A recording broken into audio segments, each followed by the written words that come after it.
What does it mean, thinning of the veil, or the veil is thin? And why is it particularly thin this time of year, around Halloween? Listen and find out as Speaking of Spirits talks about thinning of the veil.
Hi, everybody. This is Colleen with Speaking of Spirits, and I'm here with Carrie and Gina.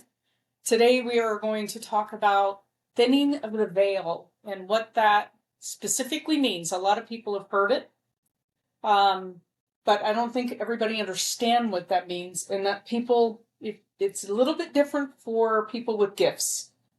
Well, or everybody, because everybody, I guess, has a different perception of it. But what is the veil? What would you call the veil? For people that understand, I guess between here and the other side, people that have crossed over. Okay. People that are, during this time, it's easier for people to connect or to have feelings or dreams. I know a lot more people, I feel like, when the veil is thinning, they dream more about people that have crossed over, people that, loved ones, friends. I don't. Okay. And so, Gina, what does thinning of the veil mean? For me, well, and Carrie as well, we are both naturally born psychics, mediums. This is my opinion, what I perceive the veil as is the boundary. A lot of people believe when you die, you go to heaven. And there's a misconception that it's way over there. It isn't. It's still right here. It's a different realm, because you don't have the physical body anymore. So all of us have a soul, a spirit, our energy that never dies. And so for me, what the veil means is it's kind of the boundary between the living and the non-living realm. And so what I try to explain to people about the veil thinning means, like, literally, if you think about it, some people have like no curtain, some have a sheer, and some have the big drapery, and the drapery keeps the sun out. So for people that are not born with the natural ability to communicate with the other side or to hear from the other side, it's like the drapery's pulled. So this time of year, that drapery's open, and maybe it's just the sheer curtain or there's no curtain. And it's easier for people to receive a sign from their loved one. For me, my signs are like the coins, feathers, a smell, a taste, a memory kind of a thing. And some people that don't have natural gifts don't understand when that's happening, that really is their loved one Communicating. reaching through. Mm-hmm. And the thinning of the veil means that an average person is more able to feel that energy. I was in my dad's 1960 Volkswagen the other day. We were putting through town, and Furby, he loved that car. He loved that car. And very clearly, as I came out of the driveway and turned down that road, his voice front and center. Man, I put on the brakes and I smelled he used that pomade hair wax, he's so cute. He had a little pomade. I smelled him. I heard him. He was just fronting. He loved that car. So yeah, and I feel like this, and what is it about the fall? Like, why is it through this time of year that the veil gets thinner? What is it specifically about this time of year? Well, I believe that life is cycles, just like the seasons of the year. And of course, it's different if you're in, the other parts of the world Mhm. that have the opposite seasons. But for us here, so winter, I'm going to start with spring. Spring is the birth, the new, the trees come up and the flowers bloom and all of that kind of stuff. The summer is the productive. That's when the crops grow and the gardens grow. The days are long and hot. Fall is as we descend into the dark. And I think that for me anyway, that's very symbolic of the realm of the non-living. It's from our perception, it's the dark, it's the distance, it's the going under. This is when we plant our bulbs in the fall. This is when we bring in all of the crops that we store for the winter to hope to get through. And so the days grow shorter and the nights grow longer. And it reminds us of that cycle of life of birth, growth, aging and dying, and then the rest in between, which is the winter. And so for me, it's kind of symbolic that that would be the time that the veil would be thinner. And a lot of people, depending on cultures and religions and just their own personal belief system, believe that everyone crosses at one time. I don't know that I believe everyone crosses at one time, but that is part of the veil thinning, the symbolism of the Halloween, All Hallows Eve, All Saints Day, De los Muertos. I can't ever say that right. Uh-huh. And it is the honoring of the people that we've lost, the ones that are on the other side of that veil, coming through to see us again and then to cross back. Okay, so what I tell people is, particularly now through the end of the year, when that veil has gotten very thin and we have that open line of communication, is to unplug as much as you can, because we're always plugged in. The TV's on, the phone's going, the laptop's going, everything's going, music, blah, blah, blah. It's really, really hard to connect with that spiritual side if you're always plugged into something else. Because right now, particularly, and I felt it the last few weeks, I feel that veil getting like thinner faster this year. Maybe it's the retrograde.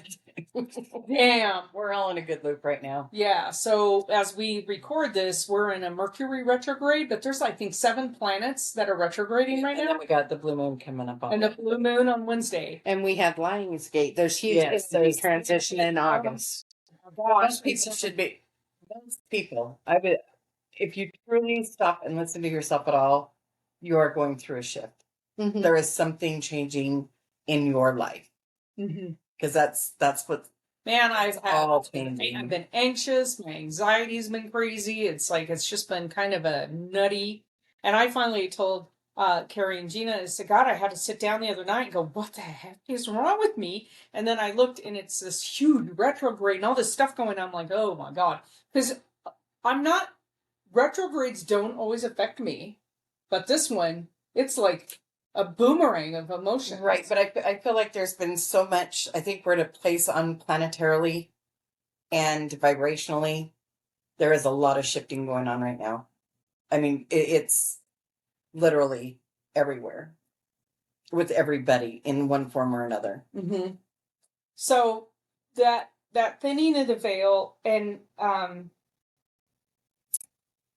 it's going to affect people like Gina and Carrie differently than it affects me. I am not a medium, but I have some abilities, nothing like these ladies, and so it's going to affect me differently, and it's going to affect people who maybe haven't tapped into some of those or weren't born with some of those abilities differently than somebody like you guys. Right, but I also know from years of walking away from all of this and everything. Good luck with that. it keeps coming back and opening the door. But if you're really wanting to make a connection or seeing what that feels like, I would definitely shut off all of the electronics in your house, put a note on your door, and sit in the silence. Literally think of your question or the person. Notice if any smells, any light touching, A I mean, very vivid memory I, can hit you. so, but sitting in the silence actually is one of the biggest things you can do to connect to the other side. Also another thing that I used to do, was I would be thinking about that person when I went to bed and ask them to come in my dreams.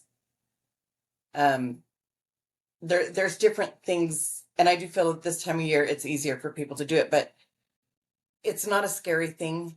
Right. it's, It's not. for some people though, when they do have an experience, because I've had several people come to me and they're going and don't know what to do with it. Yeah. Or you're probably gonna think I'm crazy. But Right. Or misread what happened to them.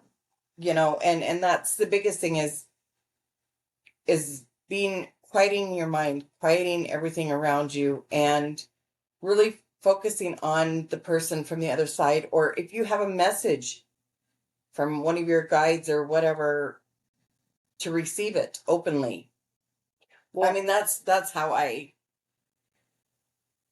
would tell somebody to try it. If you got something else, throw it out there. Because no, what I was gonna do was expand on Colleen, who said unplug. We do paranormal investigations as well. Everybody will tell you it was 3 o'clock in the morning and something woke me up. Part of that is because you are unplugged normally at 3 o'clock in the morning. You don't have the TV going. You don't have your, all of us in our cell phones or music or lights or all of that. And so we are at the point where we are the most open. We're sleeping, we're relaxed. And so we feel that brush and it wakes us up.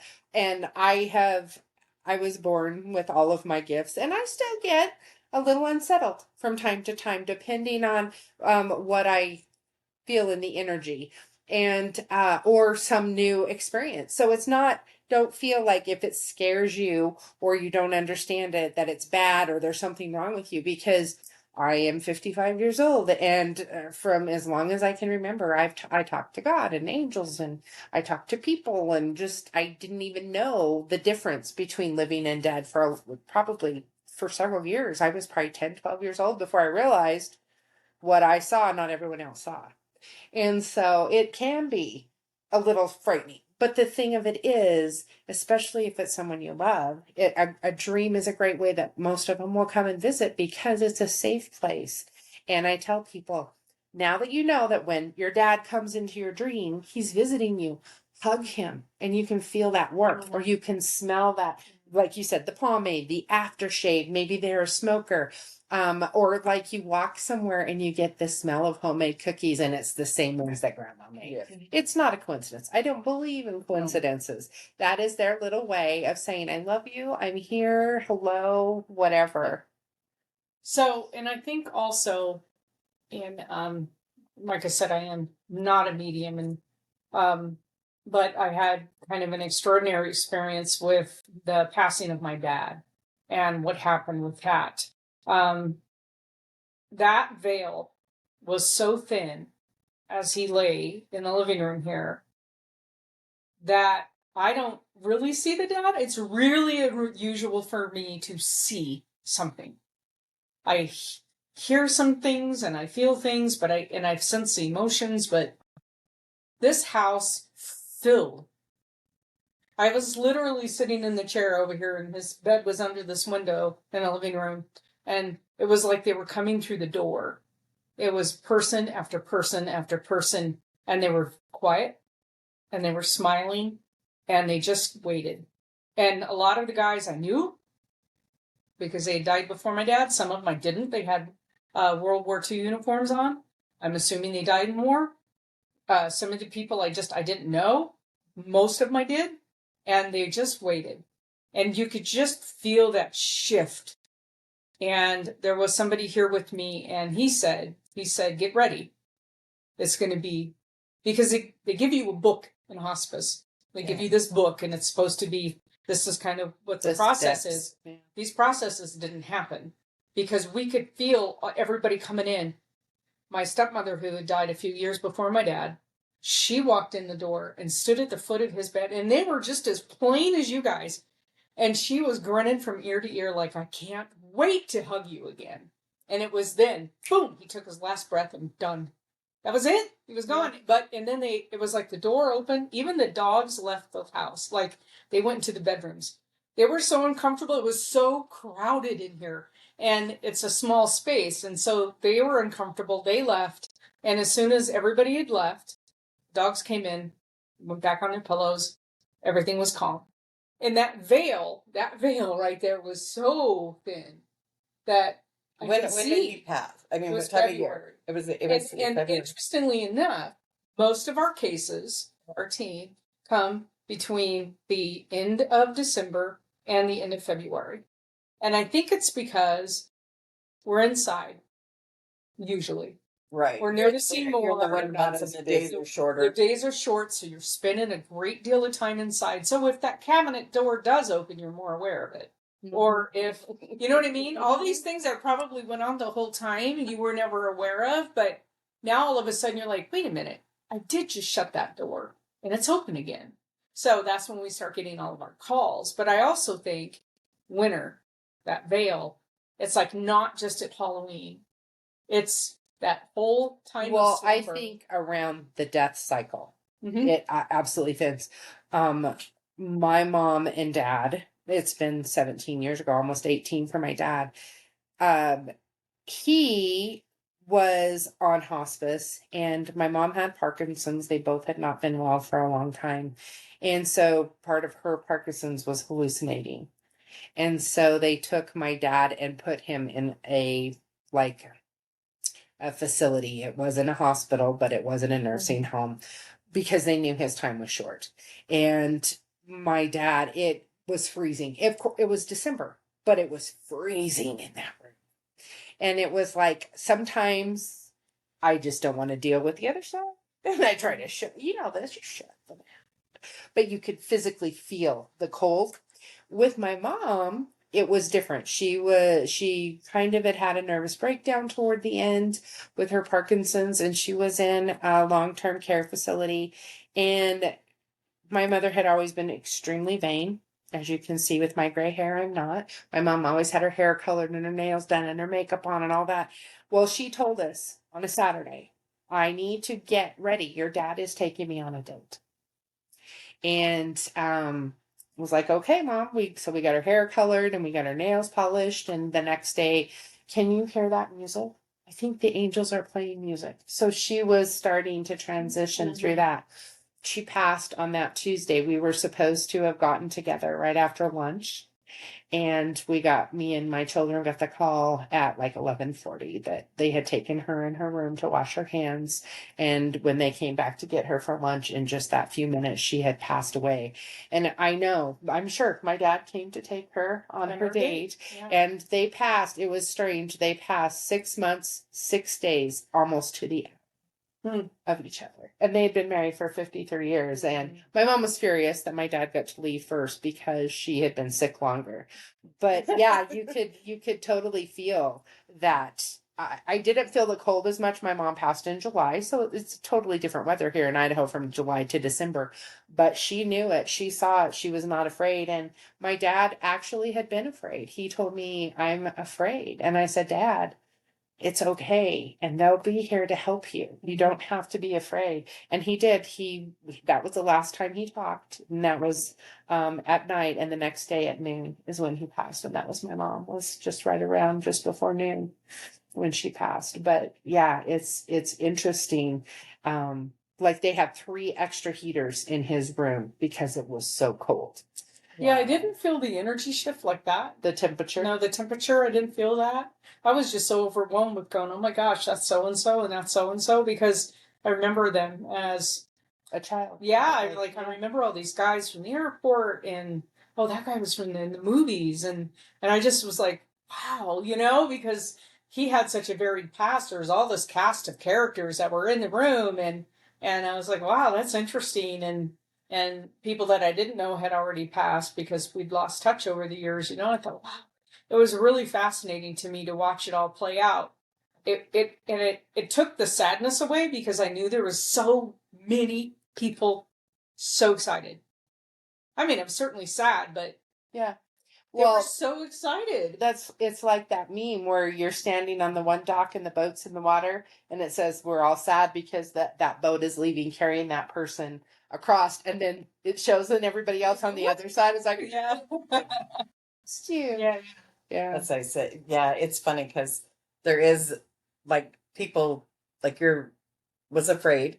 Yeah. But when I had an aunt who was very ill and passed, but 3 days before she passed, my grandma was in the room with her. I mean, there were people in the room with her. And then my mom knew. My mom Yeah. that she's almost there. Mm-hmm. Well, and that's very common if you read books on the veil or on the passing of people, and it's very common. Even physicians have talked with patients in hospice right before they die, and people are like, people come to them. So it's not, it's common. I mean, I think it happens to all of us. We just don't have anybody to document it, you know? So I just think, and I think so, I would take that opportunity this fall, this winter to try to do some of that sitting and meditating and try to connect with the people in your past that you love that are gone, because they're going to try to figure out a way to come to you, whether it's smell or sound or sight.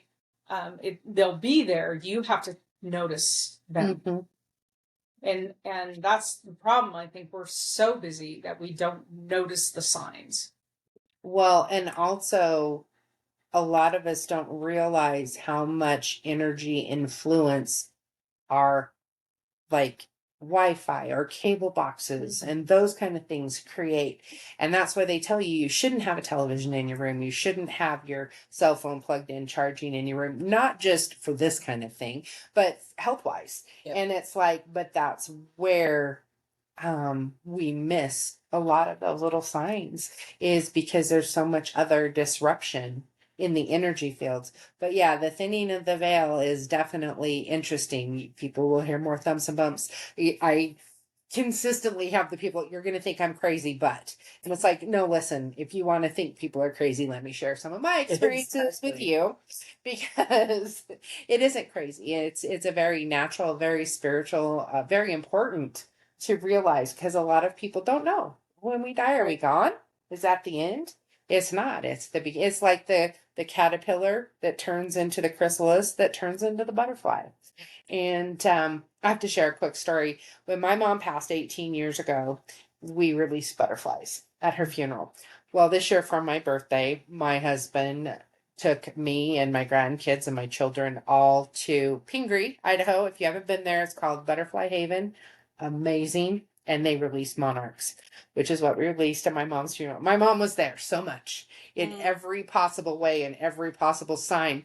My parents send me money, like coins, all the time to let me know that they're around. $100 bills. I would $100, yeah, blank checks. I don't know, credit cards with them, yeah, whatever. But they had a penny where you crank the handle and it puts the image, and it was a monarch butterfly.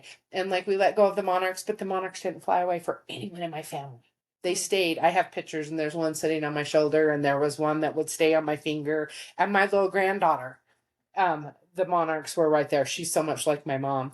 You know, it's funny the ways that they'll come through. And if you open yourself up to going, it's not just a coincidence. This isn't just.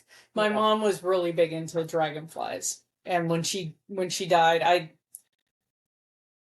where I lived, we didn't have a lot of dragonflies because it was a very dry climate, and there just weren't.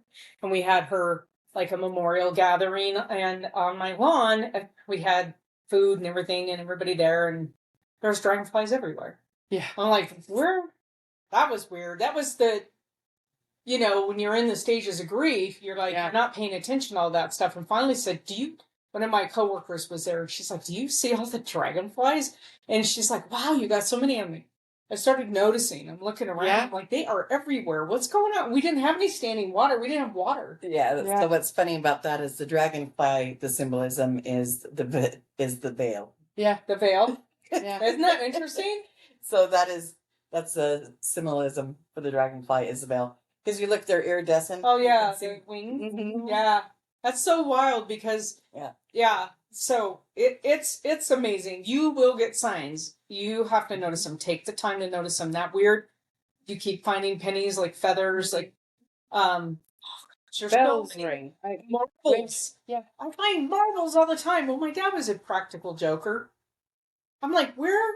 What the heck? I just looked there and there was not a marble, and now there's a marble sitting there. You know what I mean? Like in my tomato plants, I'm harvesting tomatoes. There's a marble. Yep. No, because no. You know what I'm saying? It's just. Oh, I know. But exactly. for him, it was all games and fun and anything to make you laugh, and yeah. So, and my mom was she was Wiccan, and so for her, the symbolism of the dragonfly that must have been pretty prominent for her. You know, she loved dragonflies. So, yeah, it was pretty Well, it was really interesting because my father passed in December and my mom passed in July. And my mom had ordered the headstone for my father, and like you get it, and you have his birth and death date, and then just her birth. She had butterflies put on that headstone. Oh, wow. It was 2 conjoined hearts as her little headstone, and she had butterflies put on it. And then, super sad. A few weeks before that, a friend lost her husband and she had children my children's age, and they did a butterfly release, and I'm like, we have to do a butterfly release. But then when we went on my birthday, monarch butterflies, the butterflies land on us, stay on us. The lady who owned the place personally took my 4-year-old granddaughter and showed her this and talked to that and help, it was like, yep, mom was totally orchestrating the whole bit. So and it was funny. My daughter was 8 and my son was 12, and both of them was like, yeah, we'll go for mom, and they both were very impacted emotionally about grandma. So that's awesome. Well, we hope that you liked it. I want you to pay attention to the veil thinning because it's happening all around us right now, and it'll continue to happen through the winter. And then it kind of starts closing it up for a lot of people. Not for these two, but for a lot of people, it'll start like kind of that thinning will get thicker, and well, our lives get busier and we're more impacted by everything else. And that's coming. I think that the veil isn't necessarily thin; it's just our perception. I'm outside, like if I could be outside 24/7 during the summer, I would. But that's we're outside, we're busy, we're connecting, and then winter we're inside. So, and there's a bee. So. Oh my gosh. Is it a bee or a wasp? I don't know. Well, let's kill it. No. I'm sorry. It's like, oh. Kill the bees. Not the bee. It's not a bee. Okay. It's a yellow jacket. It must die. So, anyway, on that note, everybody have a good evening. You've been listening to Speaking of Spirits, powered by Pocatello Paranormal Research in Pocatello, Idaho. Thank you for joining us today. We're glad you could be here. If you're enjoying the podcast, please do us a favor and go to whatever platform you are listening to the podcast on and give us a review. We prefer the 5-star reviews. This helps us know how we're doing, and it helps others to find the podcast. Thank you for joining us, and we hope to see you on our next podcast.